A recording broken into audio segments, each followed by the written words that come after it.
Stories are one of humanity's greatest Schrodinger's cats. They exist in a constant state of flux, and in complete stasis at the same time, completely depending on who it is doing the observing. To the author, the story is malleable, ever-changing as they continue to work on it, and even once pen is put to paper and the story is complete, they'll always view their art through the lens of what could have been, what they could have done differently, how things could have changed with the knowledge and experience they have now. But for the audience, what you see is what you get, and oftentimes, that state of flux and shifting perspective dies alongside the author once they pass on, leaving us with only the concrete work. What is, not what could be. It's a fascinating aspect of stories, and one that, for the amateur, I think we tend to play with more often than not.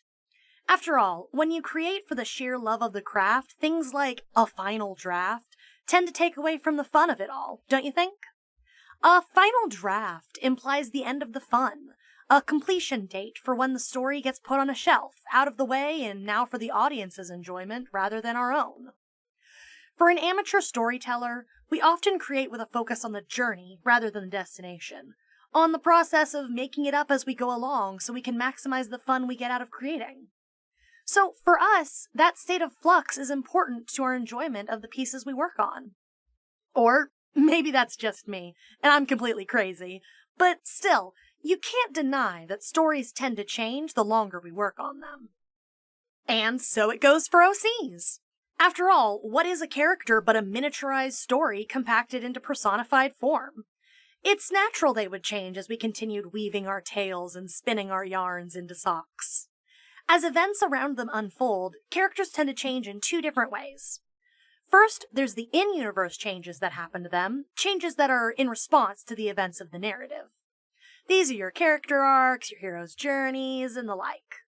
Then there's the second kind, the meta, out-of-universe changes that happen to your character because of the narrative. Now, what do I mean by that? Well, it's what I wanted to talk about today, because it's exactly what happened to one of the characters in Starswallower. In case you're new here, let me tell you about Starswallower. So, Starswallower is this hypothetical JRPG/visual novel that I'm developing. This whole channel is dedicated to it. The story of Starswallower, the short of it at least, is that there's a world called Furrys, and at the center of the planet is this solid gem core of magic called the Star. Our main character is Neo, and she's a recent graduate of a magic school. She and her class go to the center of the world to get superpowers, called star gifts, but oops, Neo absorbs the entire star into herself. She eated it. This accidentally releases the dark mage Eon, who had been trapped inside the star, and now Neo and her friends are on the run from both Eon and the rest of the world who want the star put back in its proper place. But wait, there's a twist. That whole story? Written by a girl named Vixie, who's a lonely teenager in a normal world. She uses the story of Starswallower as a way to cope with the stress she's under as a teen with no friends, reflecting her life through her art. The choices you make while playing as Vixie will in turn affect the JRPG portion of the game where you play as Neo. Got all that? No? Then go watch this video up here. I explain all this in intense detail. And hey, drop a like and subscribe while you're at it. So, you've got your character and you've got your story. And your story is pushed by your character and your character reacts to your story. So it goes. That's how stories work, right? But what about when your character changes because of the needs of your story? This is what I was talking about earlier, and let me explain. In a story, the character's job is to push the narrative forward, either by doing things or by reacting to things. Some characters will do more, and some characters will react more, depending on their role. As the author, it's your job to decide that role, when and how the character does or reacts. And this is exactly the kind of meta change that I'm talking about. The editing that happens when you, the author, change that role. When you make a change that's outside the scope of the narrative, that's not actually happening in-universe and in character to the story. This can take a lot of different forms. You could move a character's introduction to earlier or later. You could fundamentally rework a character's backstory, motivation, or their ending to be more in line with the themes and vision for the work. Or, in the more extreme cases, you could completely excise or combine characters into one role. Fortunately, the case study from Starswallower I wanted to look at didn't need to go quite that far. So, what's going on in Starswallower that made me have to do all these meta-level changes? Well, this is Emmeline, and she's our subject for the day. Emmeline is one of the party members you can recruit over the course of the story, and while her core character concept has stayed the same, the approach towards that concept has changed over time as I evolved her to fit the story's needs. Emmeline's core character concept asks the question, what happens when someone goes on a pilgrimage but doesn't receive a star gift? In the world of Furrys, there are many answers to that question, and most of them involve the person, furry, becoming just a commoner of some kind, a mundane citizen with no exceptional superpowers, working their way through the world normally, just like we would in our society. But what defines Emmeline as a character is that she takes this fate and she refuses to accept it, instead seeking to prove herself the exception and make her mark on the world with or without magic. And how does she do this? She becomes an academic, but it's the way she arrives at this conclusion that has changed through the course of her role's development in the story. In the first draft of Emmeline's backstory, she was Neo and Skylar's childhood friend who accompanied them to the Astral Academy. She was in Skylar's year, and while he flitted about as a popular social butterfly, she watched from afar, too shy to push their relationship any further than childhood friends, as Skylar became more and more dedicated to becoming an exceptional mage. Emmeline joined him on this quest, but when they both embarked on their pilgrimage together, where Skylar received a life-changing star gift, Emmeline walked away with no magic to call her own.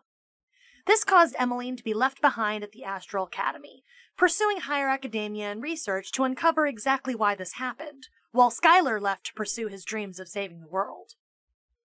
Leaving Emmeline behind like this also left her able to watch over Neo, and in the beginning of the story, that's how she was originally encountered. She and Skylar shared an introduction, both of them acting as guides for Neo's class as they embarked on their pilgrimage, and that was the problem that made me realize something had to change here. Emmeline and Skylar would be fighting for screen time and relevance in their shared introduction, and by having 3/4 of your party assembled from the get-go, it lessens both of their introductions by overlapping their importance in the player's mind. This was a problem for me, and I had to ask myself the question, who was going to change to make the story flow better? I decided on Emmeline. See, Skylar's character arc is kicked off by making this important decision to put Neo first, instead of serving his own goals of protecting the greater good. By being selfish and letting his care for Neo eclipse his dedication to the world, he begins his journey of opening up and letting people into his life. This is an important, poignant character moment that caps off the introductory level and introduces Skylar's whole deal to the player. I decided to make Skylar your introductory party member because he was ultimately more memorable as your beginning ally. I mean, think about it. Who's cooler to recruit, be honest? The great hero who came to visit your class for a field trip, or your teacher's assistant? So, with Emmeline ejected from her original spot in the story as your introductory guide, the question became, where can we meet her instead? And then, why do we meet her there? Her core character concept didn't have a problem with it. I still wanted her to ask that question of, what happens if you don't receive a star gift? And I still wanted her answer to be, you become a great academic about it. The problem was that her original introduction didn't make that question memorable, and didn't set up the answer in a satisfying way. So, when and how can we meet her to make that conflict stand out in a way that sticks with the player? Fortunately, I had the perfect place. In the first level, the level immediately after the introductory tutorial level, I had decided that whole area to explaining the concept and lore of star fragments to the player. What does this have to do with Emmeline? Well, in the first draft of her backstory, star fragments became the center of her research as an academic. I wanted to keep that aspect of her character, so it seemed like the perfect place to introduce Emmeline alongside the concept of star fragments. And, by keeping the childhood friend aspect of her backstory and tweaking it a little, I now had a reason for her to be recruited by Neo and Skylar when their adventure falls into her lap. Here's what I came up with. Emmeline was a childhood friend of Neo and Skylar. She moved to the city of Pausberg when she was young, with the hopes of one day going to the Astral Academy. She applied alongside Skylar, but when it came time to enroll in school, she was mysteriously absent, and her family had once again moved away without a word, despite moving here in the first place specifically so Emmeline could go to the Astral Academy. It turns out, Emmeline had been rejected from the school due to her low magical potential, and when she heard the news, she ran away. Her parents moved away to try and find her, but she was slippery, and she made her way out into the world all on her own. Emmeline eventually came to a mining village in the countryside, and she learned that the local mine was actually a star fragment mine, meaning it had a direct line to the star. Emmeline decided that even without the training of the Astral Academy, she was going to make a pilgrimage to the star and prove them wrong by receiving her star gift all on her own, and as she made her way deep underground, she realized they had been right all along. Emmeline approached the star, and she returned unchanged. She wasn't able to receive a star gift, and now she had no choice but to accept her new reality and chart a new path forward. Emmeline stayed in the village, where she became consumed with the idea of star fragments. Slowly, she withdrew more and more from the townsfolk, living on the outskirts of the village and studying the mine and its magic with intense scrutiny. No one knew what she was up to, but occasionally they would hear the sounds of tinkering metal coming from the strange, reclusive girl's workshop. I made Emmeline into a reclusive scientist instead of an unsung academic. By opening up this different and new aspect of her character, I was able to make her more memorable and compelling by pushing the conflict of her backstory to a stronger degree. She was so distraught by her inability to use magic, she became a recluse about it, instead of just being left behind to languish at the school until the plot happens to her. It gives her more agency in her story, because she was the one who put herself where we find her through her own actions, instead of just staying where it was convenient for the other characters to eventually remember her. It was a process that required a lot of thought and effort, but ultimately, I'm happier about where Emmeline ended up today. I feel like the story is stronger with her in this new position, that it flows better from one series of events into the next, and, most importantly, that it makes Emmeline more impactful of a character when we do finally meet her and learn her backstory over the course of the first level, rather than having her fight for development alongside Skylar in the tutorial. As amateurs, our stories are often more like Play-Doh than masterpieces. It's fun reworking things, adding more, taking away, shifting things around to see what happens. The point is to get our hands dirty, after all, to narratively squish things around until we're happy enough to leave it for a bit, not to display it in a museum for all time. And for Emmeline, it turns out that that was exactly what she needed to be a stronger character. But I have no doubt that as Starswallower continues to evolve, she, and all the other characters, will too.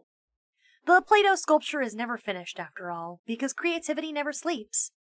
And that's the point, to create and create and create and enjoy that shift and flux until you can't enjoy it anymore. But what about you? How have your OCs changed over the course of you having them? What have you done to make them more in line with your narrative? Tell me all about it in the comment section below. I can't wait to read it. And thank you for taking time out of your day to listen to me talk all the way to the end. If you liked hearing me yap about this OC project, leave a like and subscribe so you can see me again.